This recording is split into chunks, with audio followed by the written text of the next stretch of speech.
host, Evangelist Joel Torres.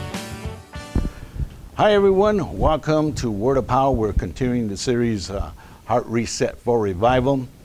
I want to read the scripture first, and which will set up the theme for today. As this is found in 1 Timothy 4, verse 12. It says, "Let no one despise or think less of you because of your youth, but be an example, pattern for the believers in speech, in conduct, in love, in faith, and in purity." So the reason I read that today is about the youth today regarding the crisis that's going on. Are they oblivious to what's going on, or are they paying attention? Are they talking amongst one another? If they're Christians, how is this affecting their faith? Is God speaking to the youth today? Well, I would say yes, He is. I have a very special guest who is a high school student. He has accomplished academically. Last year he won the Presidential Academic Award from President Trump. Received a nice little letter and signed by the president. He is an honor student in school. He has done a lot of activities outside the school, which his parents have put him through just so they can build his character, which is really great. And then spiritually, to have that balance, right? Spiritual balance and life. And so that's what's really needed in the home today. So, speaking of the home, are you aware of the youth that you have in your home? Are you aware that they are concerned, or have they come and talked to you, or have you talked to them? So these are things that we need to address, because this is something that maybe, sometimes as parents or grandparents, we're so busy doing life that we forget about the youth.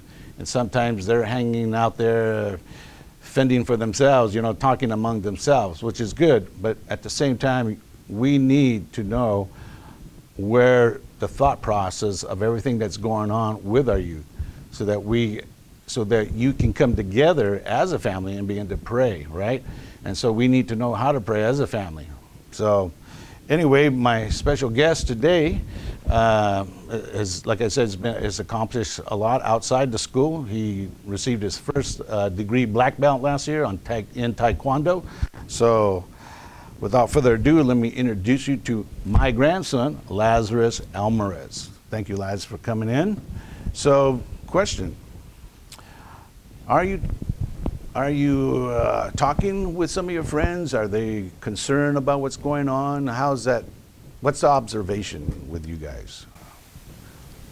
Well, with it being a private school, Mm-hmm. and it's a relatively small school, but there's a lot of different varieties of cultures and whatnot. Mm. So I have one friend. He's a conservative. He's a believer, Mm-hmm. and he's very aware right now of the situation, and he talks a lot, about politics or whatever is on his mind. But even though things are kind of looking tough right now, he still has that hope, and he still says, I see God, doing this, or like, I haven't lost faith yet. Mm-hmm. And you have anybody opposite of that? Mm-hmm. There's another kid in that same class. He's kind of like, since Biden won, he's kind of like, I guess, it's over now. He's like, whatever. But he doesn't really mention God, or he doesn't really mention like anything of faith really. But rather just like, I guess man won this time, or like, Biden is winning, and now, I guess it's fine now. Does he believe in Christ, or how does he see God in his life? I think being a Christian school, he tries, to do that, because we have Bible class, that's kind of like a mandatory thing at that Christian school. And I feel in my heart that he talks of Christ rather as a historical figure rather than a living guy. So, well, let's talk about that for a second. So, is that what you're seeing majority as far as the kids that are going to school, or going to a Christian school? Is that something that's kind of more prevalent than actually really believing? Just like your friend here, he knows there's Christ. And a lot of people know that there's Jesus, but whether they have a true relationship, is that something that you see in your school as far as culture is concerned and all that? Yeah, a lot of times, they say, oh, the Bible's just some 1,000-year-old book. Like, why should I care? Or like, I see a lot of times, they don't really want to mention Jesus because it might make them seem like weak or vulnerable, that they're kind of putting their faith in something that seemingly is impossible to believe in. And yeah, I don't really sense a whole lot of like strong foundations in faith. Well, even at that, are they aware of what's going on? Is that as to what the crisis is right now, politically, all that? Are they also kind of concerned? Do they talk about it, even though maybe their faith isn't that strong? But is there still an awareness of all that? Yeah, I do believe there is, because a lot of the times they'll mention things of whatever's going on right now. And a lot of, I have a few teachers that like to bring up kind of what's going on today, and that kind of jogs the minds of some of those kids in those rooms, about kind of to get them aware of what's happening in the world right now, and how important it is to pay attention. Yeah, well, that's a good point, because one of the things that we need to understand here, like you said, there's some of the teachers bringing this up front for them to make them aware of it. So my question to you in your home, are you bringing this up? Are you talking to your youth? You see, there are many youth that, as he said, they're on the other side of that type of belief system, I mean, they believe that there's a Christ, but then they haven't really experienced that relationship, would you say? That personal relationship with Christ, right? And so a lot has to do with how your relationship is in your home. And I think one of the reasons I wanted to bring you in is so that to let parents know that their youth are aware of it. But some may be fearful, some may be not sure, and then, with high school, you're thinking about your future, right, and then what's going to happen to my future, should I go to college, what's it going to be like? Is those some of the things that you guys talk about too as well? Yeah, because high school is only 4 years, and in the grand scheme of things, that's very short. Yeah. And it's going really fast already. So, you got to think about your future career. Are you going to go to college? What are you going to do when you grow up? How are you going to get a job? Are you going to buy a house? Are you saving money for a car? All these things are questioned, that a lot of these kids are thinking about. But with that, they think about more of what's going to happen to me in life ahead of time rather than trying to focus on their spiritual connection right now. Yeah, because this can be a really big distraction, right? And that's what the enemy is working on. So now let me just kind of get back as to my last broadcast. You all saw what's going on and how feverishly, the Great Reset, right? And I told you to pay attention to that word. So it's not just affecting just the adults, it's also affecting the youth. They're aware of what's going on.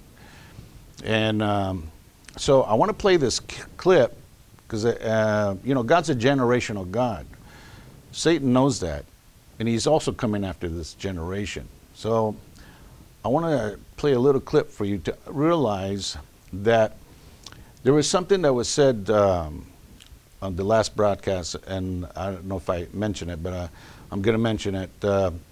Klaus Schwab, the guy that's heading all this for the Great Reset, is also, they have a program that they are now approaching universities, colleges, especially in business. They're looking for students who are academically really well and suited. And they already have a youth global program, and they want to mentor these kids. But let me just tell you that there is they call the fourth industrial revolution. What does that mean? Well, it is all about technology And if you heard that little clip, my last broadcast was Klaus, and he says we need a great reset. But he also said that they want to get after the next generation. And what they're doing is introducing and using technology. Of course, they're using the environment, because the environment is something that's big. And of course, with the plague, they're trying to throw all this distraction and fear that, like he said, they're thinking, wow, what kind of future am I going to really have, you know? Is it worth going and getting the education that I want? Is it really worth trying to get a degree? You know, am I going to have a future? Well, see, right now they're coming after the youth because technology. Okay, so when I play this clip, I want you to really pay attention. There's a you're going to hear the host on there is a very young lady, and she's part of the Youth Global Economic Forum, okay? So they're already recruiting, and the one thing that they want to do, and their purpose in getting youth that are very used to technology and everything else, is transhumanism. Well, what is that? Well, it is integrating man and computer together. You know, you've heard the superhumans, you know, the military wants to, well, they've already done that. They're already moving in that direction. Okay, we've got the research scientific department, military department called DARPA. That's a real thing, so in case you're not knowing that. And so they're moving towards that direction, but they need this next generation to continue to create this one world order. And this is not something that's hearsay. This is what's happening. So Emma, here's this clip, and then we'll be back, okay? We're going to start the When Humans Become Cyborg session. You know, I always want to be a cyborg. I'm waiting for the day to become one, but let's see. Like today, we like to really talk about the recent developments of brain-computer interface and how that's really blurring the line between man and machine. And that's also opening up many, many questions about social, cultural, and ethical implications of these technologies. And today we have such a perfect, wonderful panel to talk about that issue. And firstly, I'd like to introduce myself. I'm the moderator. I'm Hiromi Ozaki. I'm an artist, also young global leader from Japan, and I make artworks based on tech. This is actually sort of where the brain-computer interfaces are today. One reason I like to show this picture is to give a sense of actually where the technology is at the moment, which is that it's a lot of wiring. So although we would like to think of ourselves as being able to sort of increasingly adopt a lifestyle where we are continually hooked up to a computer or a machine that helps enhance our capabilities, particularly our intellectual capabilities. So we think about being wired into the internet, getting our brains to upload information, enhance, or are certainly thought to enhance human capacities in ways that will also protect soldiers, but enable us to do much more than we can already. And so we've been talking to military officers around the world. We're in the third wave of data collection, so we don't have any concrete findings to share at the moment. But we've been talking to them about their neural implants. If they were to have, for example, a retinal implant that enhanced their sight capabilities, or a cochlear implant that allowed them to hear, across great distances. What are the ethical issues that come up for them? And one issue that's really interesting is bodily integrity. So they want to know things like, do I own my implant? Does my implant become part of me? What happens when I leave the military? Who pays for my implant? Does it get removed? Do I get to keep it for life? Does it get upgraded? Who pays for that? And so it reminds us in our preliminary thinking about this of issues of ownership over what you have in your body, and the ways in which our bodies, through this technology, will extend to machinery, certainly, but also extend potentially to machines that exist outside the confines of our bodies. I want to talk to you about the coming technological singularity.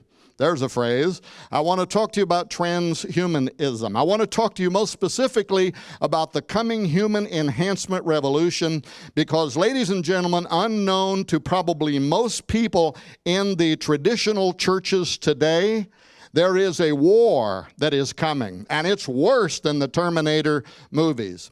Literally around the world today, there are people who are dedicated. Now, we're talking about from executive levels of governments on down. We're talking about national leaders, military leaders, academia, some of the world's most famous philosophers, and they are committed to what can only be thought of as fulfilling the next step in human evolution. Transhumanism is the idea that we now hold it within our grasp to permanently alter, and in their mind, for the betterment, the human race. We are going to brain-machine interface ourselves with strong artificial intelligence systems that may even allow us to communicate with God, they think, in ways that we can't do right now just through the Holy Spirit and the Christian belief in redemption. Very quickly look at some of the most recent headlines. This is the front page of the GF 2045 Global Futures website. I picked this because this happened only just a few weeks ago in New York at the Lincoln Center. This was a gathering of the world's top futurists, top scientists, top genetic engineers, philosophers, people like Ray Kurzweil, who came from all over the world. They gathered to convene there, and what did they come there to discuss? Towards a new strategy for human evolution. Now, this is happening at Oxford University, Stanford University. All of our leading universities now are hosting what they're calling transhuman conferences. But there's something else here that is even more interesting. The different speakers that presented here in New York a few weeks ago, but I stopped it on these three. Why? Because this is a spiritual leader talking about science and spirituality. This is a rabbi talking about science and spirituality. This is a pastor talking about science and spirituality. Why? Because among the transhumanist camps, they believe that not only are we going to alter our physiology, and not only are we going to alter our neurology, but that by so doing, we are going to change ourselves spiritually. We are going to create a new form of human that will literally communicate with God in ways that Christianity has never even dreamed of. So they imagine now that humans are spiritual, but it goes so much deeper. With really an invitation to consider what happens when humankind overrides evolution. And it's an interesting thing to consider because, of course, when we think about it, we think about synthetic biology, we think about new biotechnologies, but in itself, humans modifying evolution or trying to modify living organisms that are around us is, of course, not a new concept. And that is what this is about. It's about attempting to build a better world. You say, why defy evolution? For the same reason we defy gravity. Should humanity fly? Well, evolution is similarly an emergent law of nature. That is, when you have replicating information with variation, you get evolution. It's inevitable. That's how it works. But it being an emergent law, it's amoral.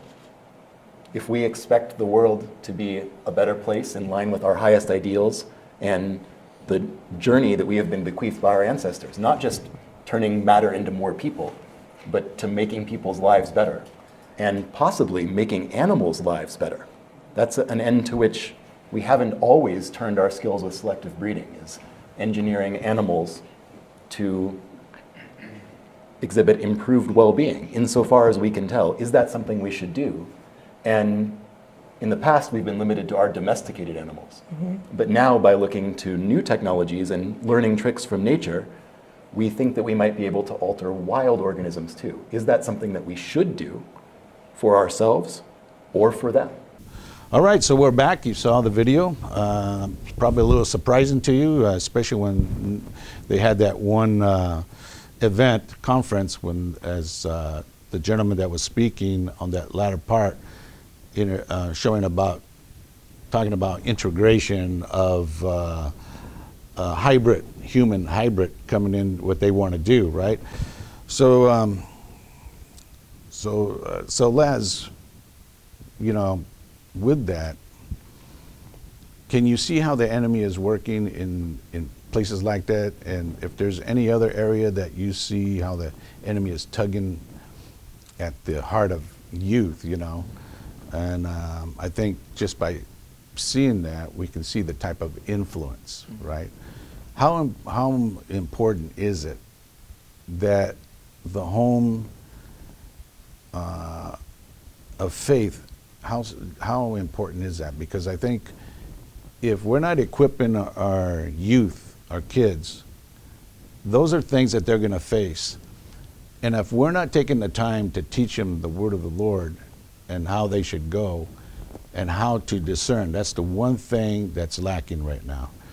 And so Laz, how has that been for your household?